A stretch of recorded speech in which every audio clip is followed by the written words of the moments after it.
Real estate is either going to strengthen your marriage or it's going to expose every weakness in it.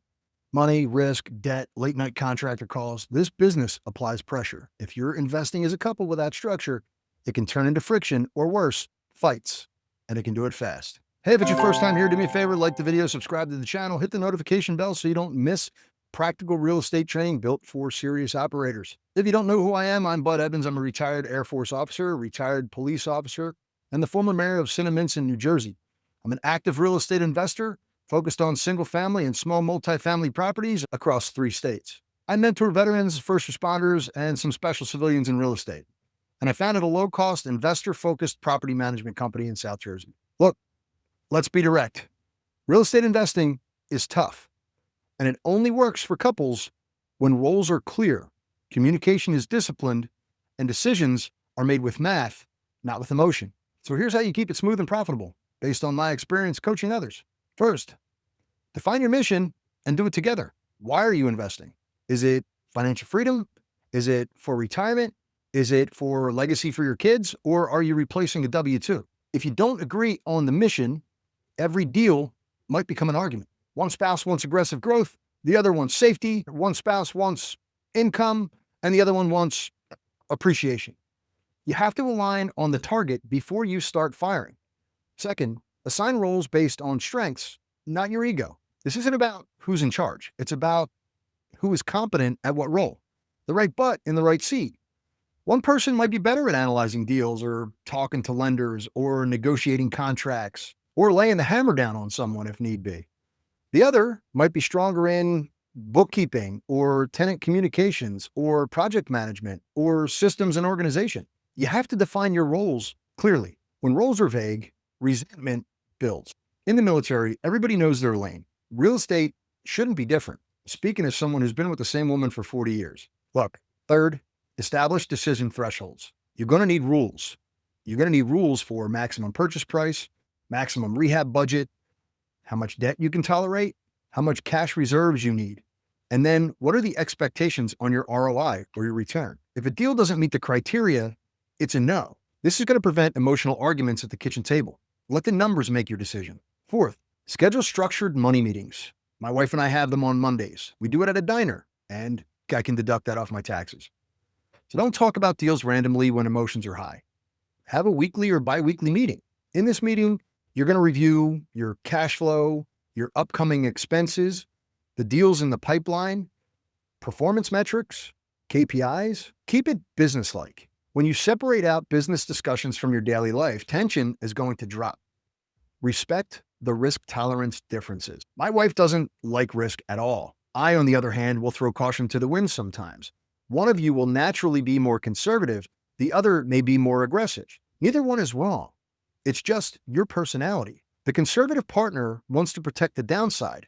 The aggressive partner wants extremely fast growth. The goal here is balance.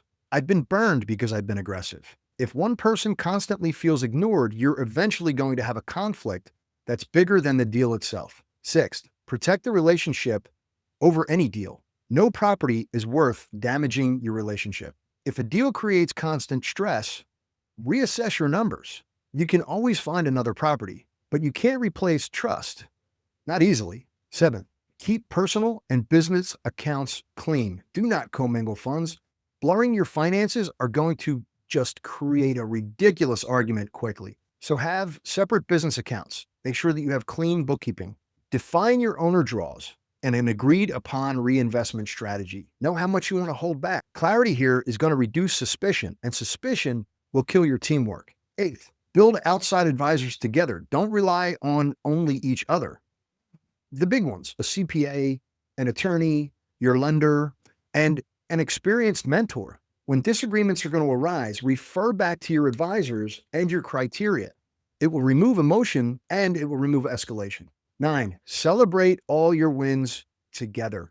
Too many couples only talk about the problems. You close a deal, have a planned celebration. Date night, hit a cash flow milestone, celebrate. Pay off a property, celebrate. Progress builds momentum. Celebrate your wins. 10, revisit your vision annually. Markets are going to shift, life is going to change, goals are going to change. Once a year, sit down and ask, are we still aligned? Are we still enjoying this? Are we still on track for our long-term goal? Alignment is not a one-time decision. It is ongoing and the goalposts are constantly moving. Let me pause here. If you're a veteran and you're building wealth with your spouse and you want disciplined systems, accountability around your business and your leadership, that's exactly what we do here inside the War Room with David Perret. Structured thinking, clear financial goals, financial battle plans, operator level execution. It's why I'm currently in the War Room and why I've been in the War Room for over 6 years. When it makes sense, if you are a first responder and you need a one-off coaching call to help you define your roles, clean up your systems, and reduce friction before it turns into real conflict, go to buddevans.com. Links for both are in the description. So let's lock this in, as always, with a practical checklist that you can actually use. 1, align on your long-term mission. 2, assign your roles based on strengths. 3, set the hard financial criteria for your deals. If it's not a yes, it's a hell no. 4, hold structured money meetings. 5, respect your different risk tolerances. 6, protect the relationship over any deal. 7, separate your business and your personal finances. 8, build a trusted advisory team. 9, celebrate every win. 10, reevaluate your vision annually. Look, real estate can absolutely build your wealth as a couple, but only if you run it like a business and protect your relationship first. If this helped, do me a favor, like the video, share it with your friends if you have any, subscribe to the channel, and ring that notification bell so you don't miss the next checklist. Thanks for watching. I'm Bud Evans. Aim high, execute fast. See you on the next one.